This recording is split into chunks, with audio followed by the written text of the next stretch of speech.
Estudo Bíblico 9.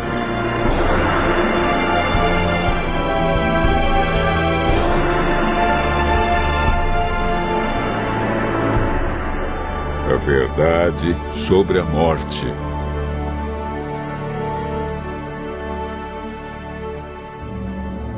A morte é uma inimiga cruel.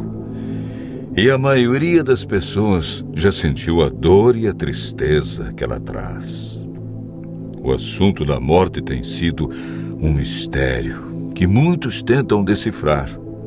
Muitos têm especulado sobre o estado dos mortos.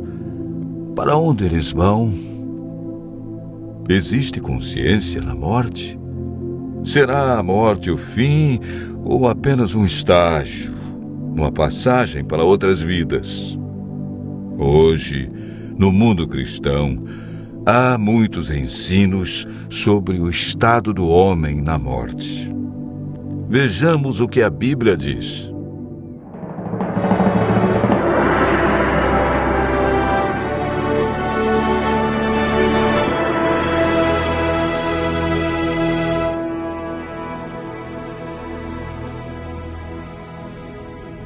Antes de compreendermos o estado do homem na morte, precisamos entender a origem da vida. O homem é formado por dois ingredientes: pó da terra e fôlego de vida. A união desses dois elementos resulta em vida. Gênesis, capítulo 2, verso 7, declara: Então formou o Senhor Deus ao homem do pó da terra e lhe soprou nas narinas o fôlego de vida, e o homem passou a ser alma vivente. É importante notar que o homem, ao ser criado, não recebeu uma alma, mas se tornou alma vivente. Isto significa que quando falta um desses dois elementos, pó ou fôlego, a alma morre. Ezequiel afirma claramente em seu livro no capítulo 18, verso 4. A alma que pecar, essa morrerá. O ensino da imortalidade da alma não tem fundamento bíblico.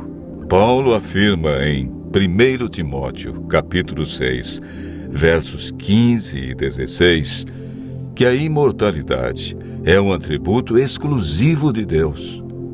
A Bíblia é clara em afirmar em Gênesis capítulo 3, verso 4, que a teoria de vida após a morte é um dos enganos do inimigo de Deus. Essa ideia foi propagada ao longo dos séculos através de influências pagãs e introduzida no cristianismo durante a Idade Média. A Igreja absorveu o conceito grego de corpo e espírito como entidades separadas, contradizendo assim o que Deus disse: certamente morrerás. Gênesis capítulo 2, verso 17. Gênesis 3, verso 19 declara: porque tu és pó e ao pó tornarás. Eclesiastes 12, verso 7 diz que por ocasião da morte, o pó volte à terra como era e o espírito volte para Deus que o deu. O espírito que ele deu na criação foi o fôlego de vida.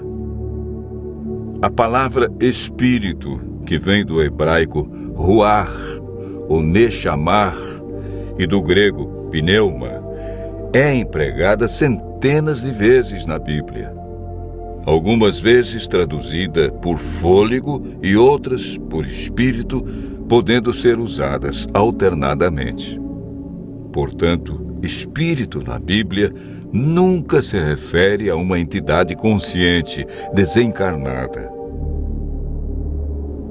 Pelo contrário, Davi afirma: os mortos não louvam o Senhor, nem os que descem ao silêncio. Salmo 115, verso 17. O homem, ao ser criado, recebeu imortalidade condicional. Para mantê-la, deveria viver em obediência. Gênesis capítulo 2, versos 16 e 17. E o Senhor Deus lhe deu esta ordem: de toda árvore do jardim comerás livremente, mas da árvore do conhecimento do bem e do mal não comerás, porque no dia em que dela comeres, certamente morrerás. Deus declarou claramente: morrerás.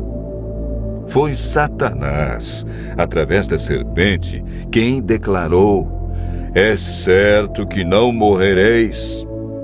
Essa foi a maior mentira do universo que se mantém até os dias de hoje. Adão e Eva conheciam apenas um mundo cheio de vida, e a morte era um mistério. Eva desobedeceu a Deus, comeu do fruto proibido e o deu a Adão. Como resultado, o que Deus disse se cumpriu. A morte, a dor e o sofrimento passaram a existir. Após o pecado, herdamos uma natureza egoísta que não tem prazer em estar na presença de Deus. Lemos em Eclesiastes 9, versos 5 e 6. Os vivos sabem que hão de morrer, mas os mortos não sabem coisa nenhuma, nem tampouco terão eles recompensa, porque a sua memória jaz no esquecimento. Amor, ódio e inveja para eles já pereceram. Para sempre não têm eles parte em coisa alguma do que se faz debaixo do sol. A Bíblia diz que os mortos não sabem coisa alguma, portanto, não podem se comunicar com os seres vivos e nem os vivos com eles. A pessoa, quando morre, permanece na sepultura em um estado de inconsciência. Jesus considerou a morte como um sono. Antes de ressuscitar a Lázaro, afirmou: nosso amigo Lázaro adormeceu, mas vou despertá-lo. Jesus apresenta a solução para a morte em João, capítulo 5, versos 28 e 29. Não vos maravilheis disto, porque vem a hora em que todos os que se acham nos túmulos ouvirão a sua voz e sairão.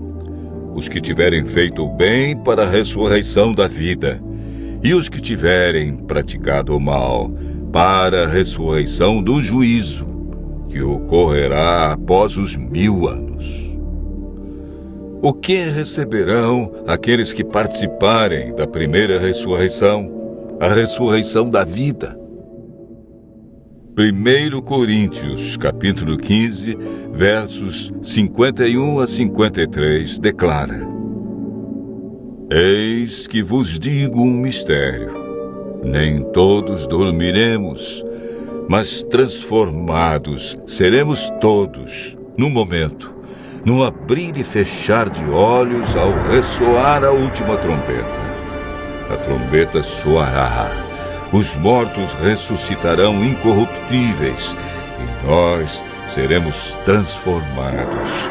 Porque é necessário que este corpo corruptível se revista da incorruptibilidade, e que o corpo mortal se revista da imortalidade.